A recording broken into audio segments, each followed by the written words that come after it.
You're standing in the middle of a concert crowd. Music is pounding through giant speakers. Lights flash across thousands of faces. People are packed shoulder to shoulder, bodies moving in rhythm. Then you feel something, a sharp prick on your arm. Just for a second, you turn around expecting to see someone behind you, but there's nothing unusual.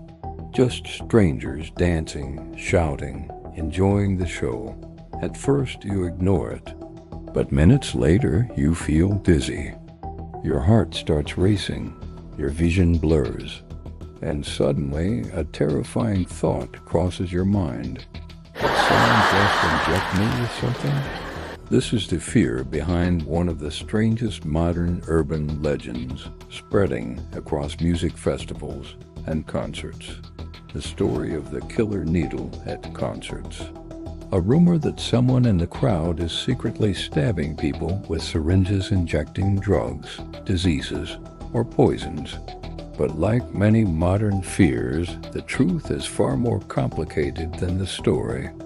The panic started spreading widely in the early 2000s, but it exploded in recent years during large music festivals across Europe and North America. People began reporting something strange.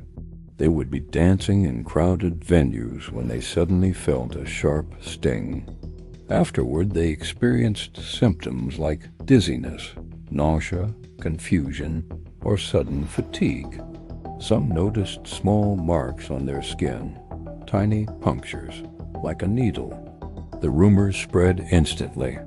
Someone was injecting people in the crowd. Social media amplified the fear almost overnight. Videos appeared online, people showing small red marks on their arms. Festival attendees warning others to be careful. Stories claiming victims woke up hours later with no memory of what happened. Others claimed attackers were injecting drugs to make victims easier targets for robbery or assault. Some even suggested something darker: diseases, HIV, unknown substances. Suddenly, the idea of the concert syringe attacker was everywhere. Police departments began receiving reports. Victims came forward saying they felt sudden pricks in packed crowds. Some went to hospitals. Doctors examined the marks. Blood tests were performed, and investigators started asking a critical question. Was someone actually injecting people? The problem with the theory appeared immediately. Injecting someone secretly in a crowded environment is incredibly difficult. Medical injections require precision. They require time.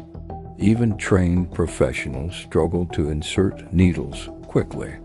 Doing it secretly in a moving crowd would be extremely challenging, and injecting a drug would take even longer. Yet most victims described something that lasted less than a second. A quick sting, then panic. Medical tests added another layer of confusion. In many cases, blood tests showed no trace of drugs. No sedatives, no toxins. Nothing that would explain the symptoms. But the victims still reported dizziness, confusion, and fear. Psychologists began looking at the pattern, and what they saw looked familiar. Mass panic. Mass panic events happen when fear spreads through groups and begins influencing perception. If people believe something dangerous is happening, normal sensations can suddenly feel threatening. A bump becomes an attack. A scratch becomes a needle. A moment of dizziness becomes poisoning. And in crowded environments, concerts, festivals, stadiums, this effect becomes amplified. Thousands of people share the same emotional atmosphere. If even a few believe something dangerous is happening, others start interpreting their own experiences through that fear.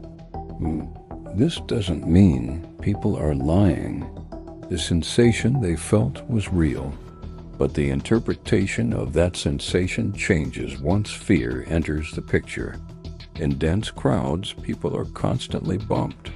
Bracelets scratch skin, clothing zippers poke arms. Someone's elbow hits you. Normally, you ignore it. But if you've heard rumors about syringe attacks, your brain connects the sensation to the story, and suddenly it feels sinister. Authorities investigating these cases found another issue.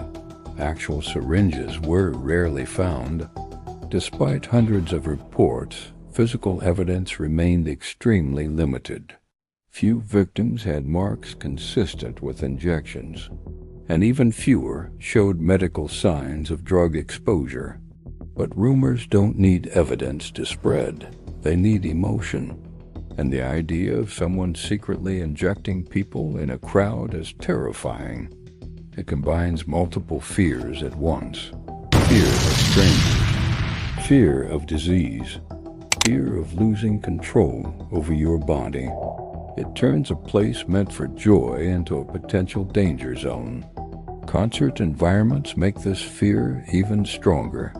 People are already in heightened emotional states. Music is loud. Lights are intense.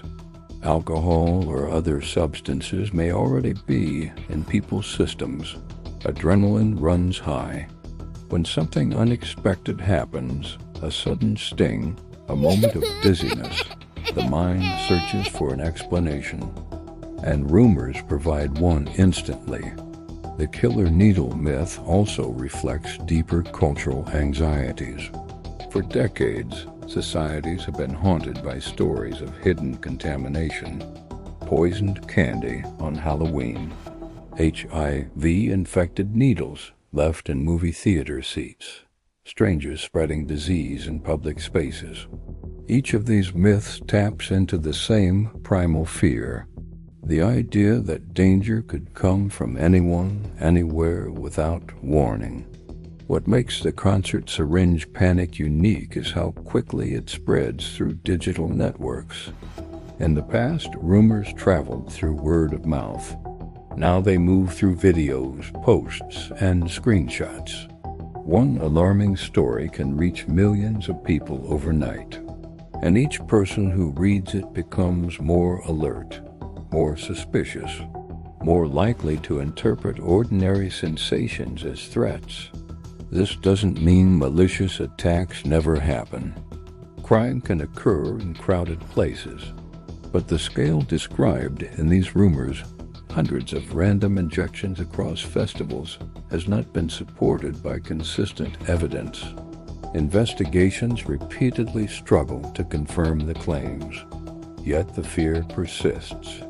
That's the nature of modern myths. They don't require proof.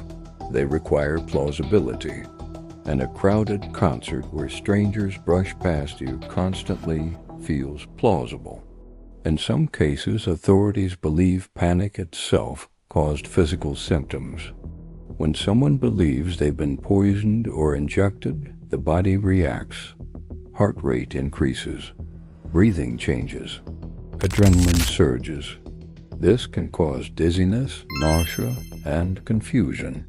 Symptoms that reinforce the belief that something dangerous has happened. Once that happens, the story spreads again. Another victim, another warning, another viral post, and the cycle continues. Urban legends evolve because they adapt to modern fears. In earlier generations, people feared strangers in dark alleys. Today, we fear unseen threats in crowded spaces. Invisible dangers, hidden attacks. The killer needle myth reflects that shift. It's not just about syringes. It is about the fear that someone could harm you in a way you wouldn't even notice until it was too late. And once that idea enters public consciousness, it's hard to remove. Even when investigations find little evidence, even when experts explain the psychology behind the panic, because fear doesn't disappear easily, especially when the story is so vivid.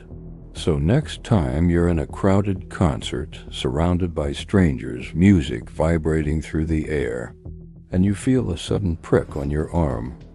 You might wonder, was it just someone's bracelet, someone's elbow, or something worse? Because the true power of modern urban legends isn't whether they're real, it's how they change the way we experience reality. They make ordinary moments feel dangerous. They turn harmless sensations into potential threats. And they remind us how easily fear can travel through a crowd.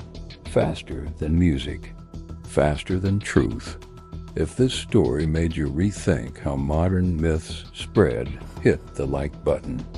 Subscribe for more deep dives into urban legends, moral panics, and psychological mysteries. And comment below, do you think the killer needle panic is mostly mass hysteria? Or is there something more happening in those crowds? I'll see you in the next one.